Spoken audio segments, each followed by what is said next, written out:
Michel Barnier a donc remis sa démission, mais maintenant, que va-t-il se passer? Que compte faire Emmanuel Macron? On en a déjà parlé, il a clairement balayé tout projet de démission de sa part, mais il a indiqué qu'il nommerait un nouveau Premier ministre dans les prochains jours. Alors, qui ça? Pourquoi faire? Quelle solution a-t-il pour sortir de la crise? Alors que le président est très clairement ciblé par l'opposition ces derniers jours et que les appels à la démission demeurent. Salut, c'est Hugo, j'espère que vous allez bien. C'est donc le sujet à la une des actualités du jour. En voix off aujourd'hui, écoutez, on est vendredi, ça nous laisse le temps d'améliorer quelques éléments sur le studio. Merci beaucoup d'ailleurs pour vos retours là-dessus cette semaine. Emmanuel Macron réfléchit donc au prochain nom pour la fonction de Premier ministre, un ou une Première ministre qui doit réunir une majorité de députés à l'Assemblée nationale de façon à ne pas être poussé à la démission, comme ça a été le cas pour Michel Barnier donc cette semaine. On en a déjà parlé, même si le nouveau Front Populaire et l'Alliance arrivaient en tête aux élections législatives au mois de juillet, eh bien Emmanuel Macron semble toujours refuser de nommer Lucie Castet, la candidate du NFP à ce poste. Et au vu de son discours qu'on a pu entendre jeudi soir, au vu aussi des négociations qui ont lieu ce vendredi, il chercherait à trouver un Premier ministre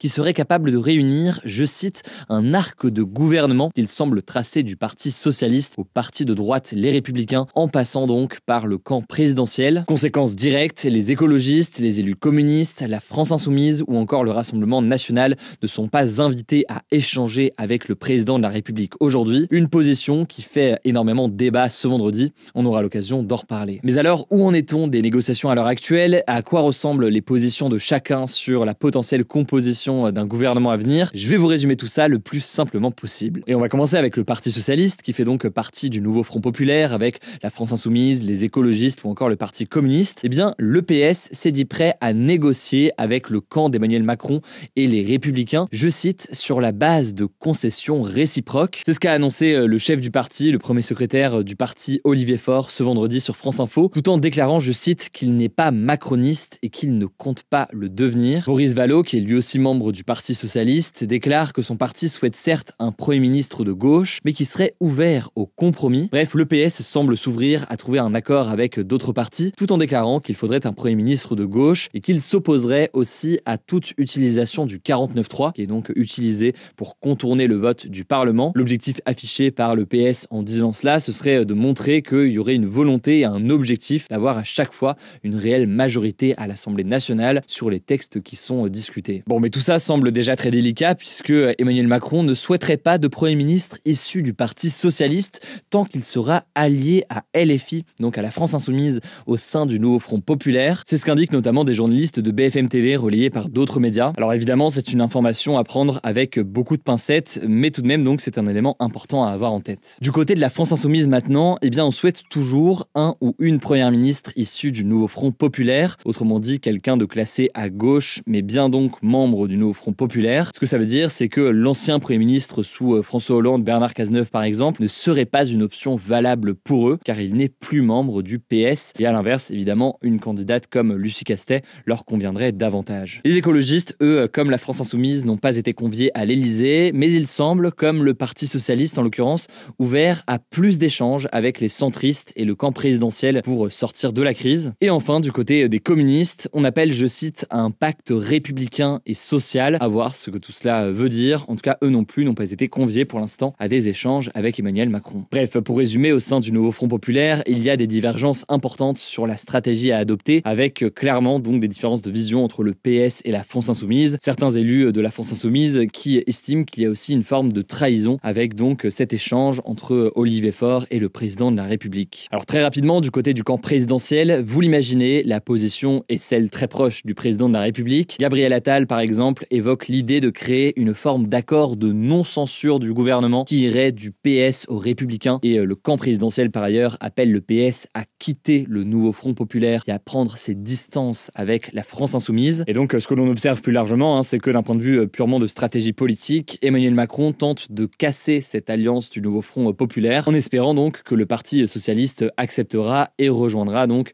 un potentiel accord. Du côté des Républicains maintenant, à droite, on déclare qu'on ne votera pas de motion de censure, qu'on est prêt à travailler avec le Parti socialiste, mais seulement avec un Premier ministre issu de la droite. C'est ce que déclare par exemple Agnès Evren, qui est sénatrice des Républicains, tandis que Bruno Retailleau, qui est le ministre démissionnaire de l'Intérieur, dont on avait déjà parlé à l'époque, a quant à lui déclaré sur X que la droite ne pourra faire aucun compromis avec la gauche. gauche. Pour terminer, pour faire tout le spectre politique, du côté du Rassemblement national, on déclare qu'il n'y aura pas de censure automatique du gouvernement. Autrement dit, il laisse le temps pour un gouvernement de se former avant de voir ce qu'ils feront, sachant que le RN ne fera pas partie du prochain gouvernement. Alors, parmi les noms qui circulent ces derniers jours, on retrouve celui de Sébastien Lecornu, qui est l'actuel ministre démissionnaire des Armées, mais on retrouve celui aussi de François Bayrou, qui est issu du parti du MoDem et qui est donc très proche d'Emmanuel Macron. Mais bon, il faut noter, puisqu'on parlait des partis précédents à l'instant, que c'est un nom sur le papier qui ne conviendrait pas a priori au Parti socialiste, puisque ce n'est pas une personnalité politique qui est issue de la gauche. Vous l'aurez compris, du côté du camp présidentiel, on essaie de faire en sorte d'avoir une alliance ou un accord donc de non-censure qui ne repose plus sur le Rassemblement national, comme c'était le cas donc on le disait avec le gouvernement de Michel Barnier et un Rassemblement national qui avait un pouvoir de vie ou de mort sur le précédent gouvernement. Mais ce n'est donc pas évident et ça pousse de plus en plus de personnes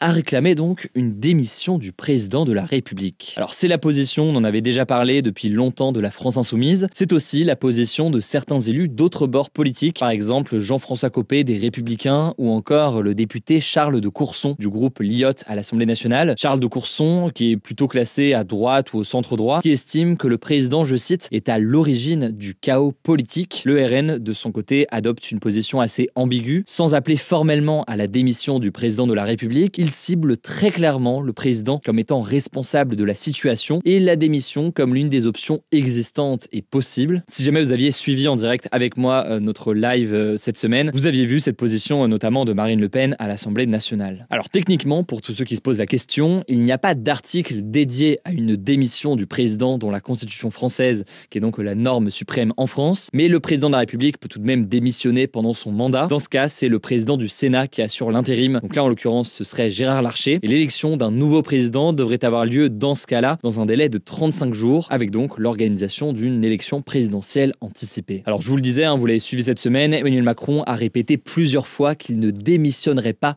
et qu'il effectuerait son mandat jusqu'à la fin, donc jusqu'en mai 2027. À noter au passage qu'il y a une autre possibilité, une possibilité avancée uniquement pour l'instant par la France Insoumise. C'est une procédure de destitution du président qui serait votée par un parlement réuni en haute cour. Alors techniquement c'est possible, mais on peut noter qu'une première tentative de la France Insoumise avait échoué au mois d'octobre. Et pour dire les choses très simplement, aujourd'hui, ça paraît très peu probable qu'une telle procédure de destitution aboutisse, au vu notamment de la composition du Parlement. Bref, vous l'aurez compris, Emmanuel Macron n'envisage pas aujourd'hui de démissionner. Par ailleurs, selon plusieurs médias, on devrait avoir un nom de Premier ministre d'ici la fin du week-end ou début de semaine prochaine, ou en tout cas beaucoup plus vite que cet été, puisque vous vous en souvenez, ça avait pris à l'époque énormément de temps. On continuera évidemment à suivre tout ça, à suivre toutes les réactions et tout le débat politique autour de ces décisions. Ça me paraît essentiel de suivre la situation. Je vous laisse avec Valentine pour les actualités en bref et je reviens juste après. Merci Hugo et bonjour à tous. On commence avec cette actu. Le président sud-coréen Yoon Suk-yeol, qui est menacé d'être destitué après avoir tenté d'imposer la loi martiale, a été lâché ce vendredi par son propre parti. Jusque-là, le parti du pouvoir au peuple, auquel appartient donc Yoon Suk-yeol, avait affirmé qu'il ne voterait pas la motion de destitution contre le président. Mais ce vendredi, Dong-won, le chef du parti,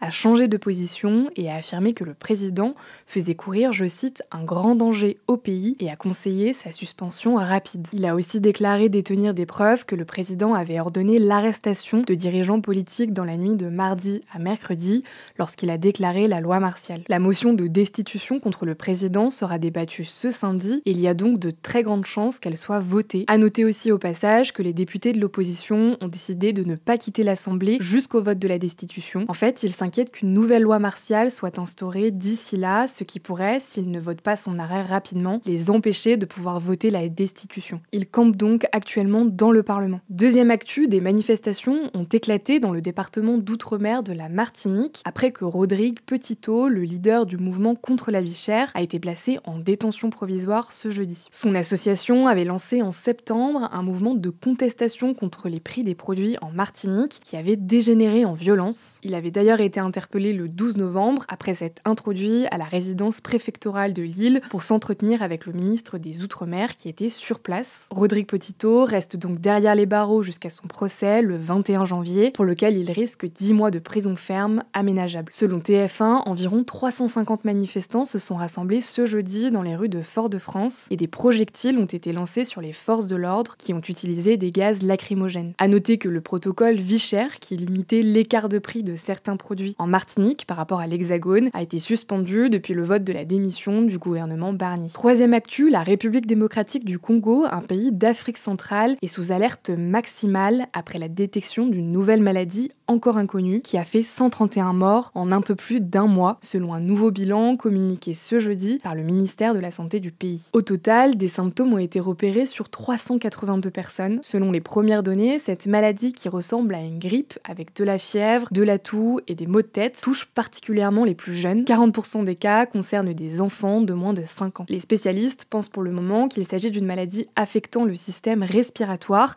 mais que ce n'est pas le Covid. L'Organisation mondiale de la santé a affirmé ce jeudi avoir envoyé une équipe sur place pour recueillir des échantillons en vue d'une analyse en laboratoire. On suivra ça. Quatrième actu, un nouveau type de radar, un radar anti-bruit, va être déployé dans toute la France à partir de 2025. Ce radar, appelé Hydre, ne sanctionnera donc pas les excès de vitesse, mais le niveau sonore des motards et automobilistes dont le véhicule fait trop de bruit. Grâce à 8 micros et 2 caméras capables de lire les plaques et identifier le bon véhicule, ce radar flashera uniquement les véhicules qui dépasseront 85 décibels et une amende de 135 € sera envoyée au propriétaire. Mais alors, faut-il faire plus attention qu'avant en roulant pour faire moins de bruit et ne pas se faire flasher? Eh bien non, en France, la plupart des véhicules ne dépassent pas la limite des 85 décibels car ils sont conformes aux normes européennes. Ces radars vont principalement servir à détecter les voitures et les motos trop bruyantes avec un pot d'échappement trafiqué. Cinquième actu, et ça concerne l'accord entre l'Union européenne et le Mercosur, ce bloc de pays d'Amérique du Sud. La présidente de la Commission européenne, Ursula von der Leyen, a annoncé ce vendredi que les négociations avaient abouti, mais les États de l'UE doivent encore se prononcer sur l'accord. Si vous n'aviez pas suivi, c'est un accord de libre-échange entre les deux zones qui est très contesté, notamment par les agriculteurs. C'est d'ailleurs la raison principale de la mobilisation ces dernières semaines. La France, la Pologne et l'Italie